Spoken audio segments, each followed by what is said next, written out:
Welcome back to my channel. இன்றைக்கி நான் என்னெல்லாம் பண்ணுறேங்கிறத இந்த vlogல ஷேர் பண்ணியிருக்கேன். பிடிச்சிருந்தா லைக் பண்ணி சப்ஸ்கிரைப் பண்ணிக்கோங்க. காலையில் பிரேக்ஃபாஸ்ட்டுக்கு ப்ரெட் ஆம்லெட் அண்ட் டீ தான் வந்து பண்ணியிருந்தேன். என்னோடய பையனுக்கு கம்பு தோசை வந்து பண்ணியிருந்தேன்.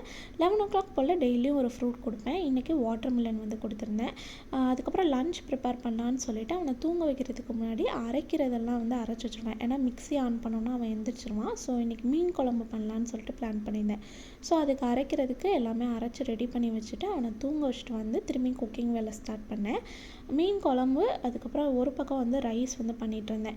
இது பண்ணிகிட்டு இருக்கும்போதே அவன் திரும்பி எந்திரிச்சு வந்துட்டான். ஒழுங்காகவே தூங்கலை. அவனோட நேப் டைமே வந்து ஒரு 20 minutes அந்த மாதிரி தான் இருக்கும்.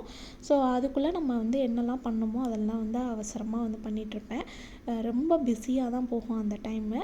அதுக்கப்புறம் க்ளீனிங் ஒர்க் ஸ்டார்ட் பண்ணலான்னு சொல்லிட்டு பண்ணியிருந்தேன். அதுக்கு முன்னாடி இந்த பேஸ்கெட்டை கழுவி வச்சிட்டோம் அப்படின்னா வெசல்ஸ்லாம் வாஷ் பண்ணி கவுத்துறதுக்கு ஈஸியாக இருக்கும்னு சொல்லிட்டு பண்ணிகிட்டு இருந்தேன்.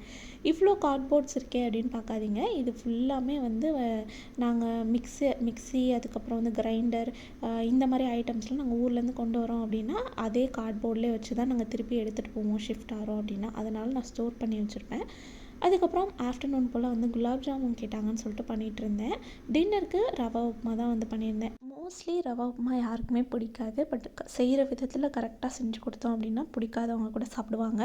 இதுக்கு நெய், அதுக்கப்புறமா பட்டை, பிரிஞ்சி இலை, சோம்பு, முந்திரி வந்து சேர்த்துட்டு நல்லா பொரிஞ்சு வந்ததுக்கப்புறம் வெங்காயம், தக்காளி, பச்சை மிளகாய், கருவேப்பிலை, கேரட், பீன்ஸ், பட்டாணி, கொஞ்சமாக உப்பு சேர்த்து நல்லா வதக்கிட்டு 1 டம்ளர் ரவைக்கு 3.5 டம்ளர் அளவுக்கு தண்ணி விட்டு கொதி வந்ததுக்கப்புறம் ரவையை சேர்த்து கொஞ்சமாக அந்த தண்ணி இறுகி வரும்போது மல்லி இலையும் 2 ஸ்பூன் நெய்யும் சேர்த்துட்டு லோ ஃப்ளேமில் வச்சு ஒரு மூடி போட்டு மூடிட்டிங்க அப்படின்னா நல்லா வந்து பதமாக இருக்கும். ஹோட்டல் ஸ்டைலில் இருக்கும். ட்ரை பண்ணி பாருங்கள். 6 நாளுமே ரொம்ப கெட்டியான மாதிரி இருக்காது. ட்ரை பண்ணி பாருங்கள். இன்னொரு வீடியோவில் வந்து உங்களை மீட் பண்ணுறேன். தேங்க்ஸ் ஃபார் வாட்சிங். என்னோடய சேனல் பிடிச்சிருந்துச்சி அப்படின்னா மறக்காமல் சப்ஸ்கிரைப் பண்ணி சப்போர்ட் பண்ணுங்கள்.